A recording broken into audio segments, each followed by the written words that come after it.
विज्ञान के लिहाज से ग्रहण के अलग मायने हैं, लेकिन ज्योतिष के लिहाज से ग्रहण के अलग मायने हैं। और ये जो मायने हैं, इनका आपके जीवन पर प्रभाव क्या पड़ेगा, इसके बारे में जानने के लिए दो खास मेहमान हमारे साथ स्टूडियो में मौजूद हैं। प्रतीक भट्ट जी, बहुत बहुत स्वागत आपका, ज्योतिषाचार्य हैं, और अरविंद शुक्ला जी हमारे साथ जुड़ गए हैं, वो भी ज्योतिषाचार्य हैं। सबसे पहले अरविंद शुक्ला जी, आप ही के पास आती हूँ और थोड़ा सा समझने की कोशिश करेंगे। 15 दिन के अंदर दूसरा ग्रहण, साल का पहला सूर्य ग्रहण हो चुका है और साल का पहला चंद्र ग्रहण 5 तारीख को है, तो क्या इसका कुछ नकारात्मक प्रभाव इतनी जल्दी हुआ है तो वो देखने को मिल सकता है? देखिए, ऐसा है, ग्रहण जब भी कभी होता है तो इसका सकारात्मक प्रभाव नहीं होता है, प्रभाव तो नकारात्मक ही होता है। लेकिन ये जो 5 मई को ग्रहण पड़ने वाला है, ये उपछाया चंद्र ग्रहण है, अर्थात इसमें जो पृथ्वी की छाया है, छाया का बिल्कुल, जिसको कहते हैं कि एक छाया की छाया से चंद्रमा को गुजरना है, तो चंद्रमा उसमें बिल्कुल थोड़ा सा धूमिल होगा। चंद्रमा का जो प्रतिबिंब है वो बिल्कुल हल्का सा धूमिल होगा, उसकी किरणें थोड़ी सी धूमिल होंगी, जिससे कि नकारात्मक प्रभाव पड़ेगा।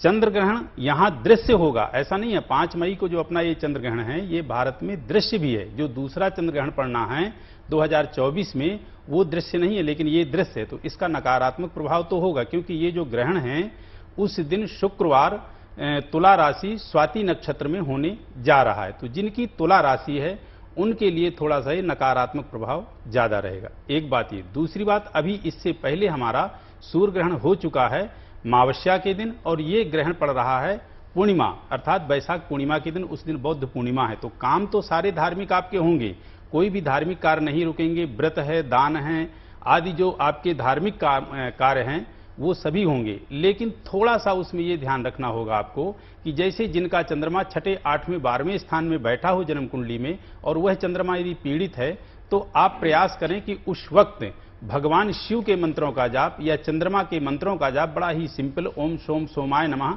इस तरह के मंत्रों का जाप यदि आप करते हैं, तो जो चंद्रमा आपका 6, 8वें, 12वें जन्म पत्री में बैठा हुआ है वह आपका ठीक रहेगा, पीड़ित नहीं रहेगा।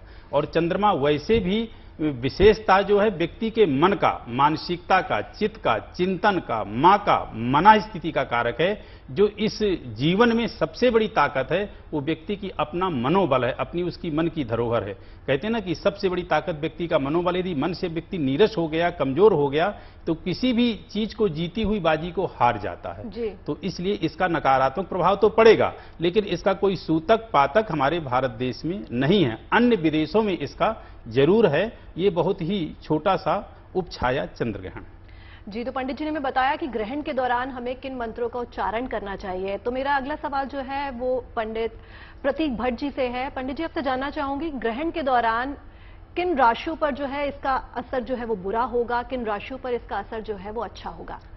सर्वप्रथम जीएनटी के दर्शकों का बहुत स्वागत है। उसके पहले एक छोटी सी जानकारी चंद्र ग्रहण के बारे में दूंगा, फिर आपके प्रश्न पर आते हैं कि किन राशियों पर इसका इफेक्ट होता है। देखिए, उपछाया चंद्र ग्रहण है।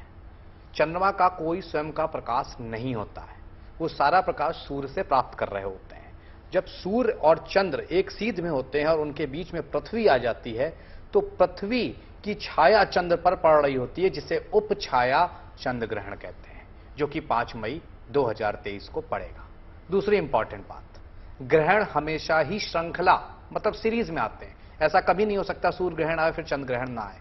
15 दिनों के अंतराल पे आते हैं, ये सदियों से चला आ रहा है। तो इसीलिए ओवरऑल 40 दिन हम कहते हैं बहुत ज्यादा कॉशस रहना चाहिए। सूर्य ग्रहण में हम बराबर कह रहे थे 40 दिन, क्यों? 15 दिन बाद ये आया, इसके बाद 15 दिन और हैं जहां आपको कॉशस रहना पड़ेगा। अब दूसरी इंपॉर्टेंट बात, ये ग्रहण स्वाति नक्षत्र 8:30 बजे से भारत में शुरू होने जा रहा है, जहां की सूतक के नियम नहीं लगेंगे जैसा पंडित जी ने बताया।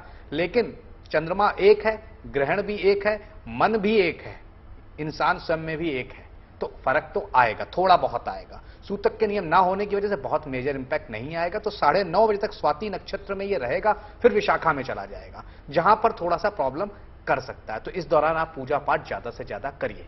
अब आपने सिंपल सा एक प्रश्न पूछा, किन राशि वालों पे इफेक्ट आएगा?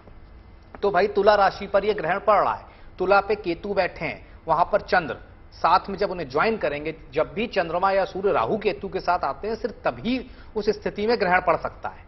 और अगर तिथि पूर्णिमा अमावस्या हो, तो बुद्ध पूर्णिमा 5 तारीख को चंद्रमा केतु के साथ जब आ रहे हैं तुला राशि पे, तब यह ग्रहण पड़ेगा। तो तुला राशि वाले और उसके सामने वाली राशि जो कि मेष राशि होती है, जहां पर राहु विद्यमान है, सूर्य के साथ विद्यमान है, बृहस्पति के साथ विद्यमान है। सूर्य के साथ राहु को पितृदोष नाम से जाना जाता है, बृहस्पति के साथ गुरु चांडाल योग से जाना जाता है।